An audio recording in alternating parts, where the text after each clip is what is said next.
झाले ना. आज सगळ्यात मोठा एक चमत्कार आहे. संपूर्ण महाराष्ट्राला आपल्या शैलीनं वेड लावणारे इंदुरीकर महाराज.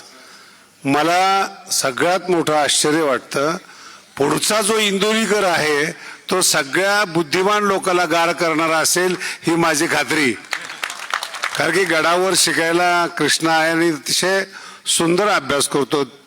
23 वर्षामध्ये कृष्णासारखा मुलगा आमच्या गडावर आला नाही आणि उत्तम पद्धतीने अभ्यास करून माझ्यानंतर तो ज्ञानेश्वरीची धुरा सांभाळेल. म्हणून इंदुरीकरी महाराज, तुम्ही जे आयुष्यभर कीर्तन केलंय त्याचं पुण्य तुमच्या मुलाला मिळालं आणि तो बुद्धिमान निघाला. तुम्ही हलकट लोकांकडे का बघता हेच कळत नाही मला. टीका करणारी लोक ही सर्वसामान्य असतात, लहान असतात, बौद्धिकदृष्ट्या कमकुवत असतात.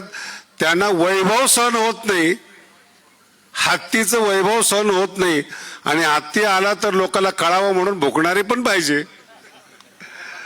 त्याच्यामुळं इंदुरीकरावर टीका करतात. जितकी जास्त होईल, ज्ञानोबा म्हणतात, तितका माणूस हा मोठा असतो.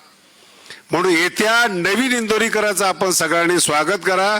ज्ञानेश्वरीतला तो भविष्यातला उगवता सूर्य आहे आणि अतिशय चांगलं शिक्षण आहे.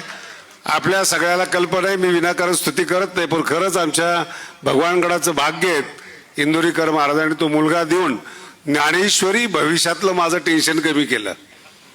आता महत्वाचा विषय आहे, पितृकार्यातलं सगळ्यात मोठं कार्य आणि अवघड मनाने केलं जाणारं मुलीला निरोप देणं आणि जिला आपण आपल्या रक्तातून वाढवलं तिचा आज तसा निरोपाचा दिवस आहे आणि आनंदाचा दिवस आईचा आहे की ती एक चांगल्या घरी चाललेली आहे. ज्ञानेश्वरी आज साहिलला भेटली. साहिलने ज्ञानेश्वरीचं कौतुक करावं आणि आपला वंश पुढं वाढवावा.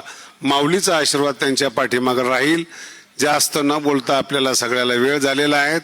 इंदुरीकर महाराजांना पुन्हा सांगणे, याच्यानंतर इंदुरीकर महाराज टीकेला उत्तर देऊ नका. आपल्या कीर्तनाने लोकांना उत्तर द्या. एवढा समाज जमून दाखवा, मग त्या लोकांनी इंदुरीकर महाराजांवर टीका करावी.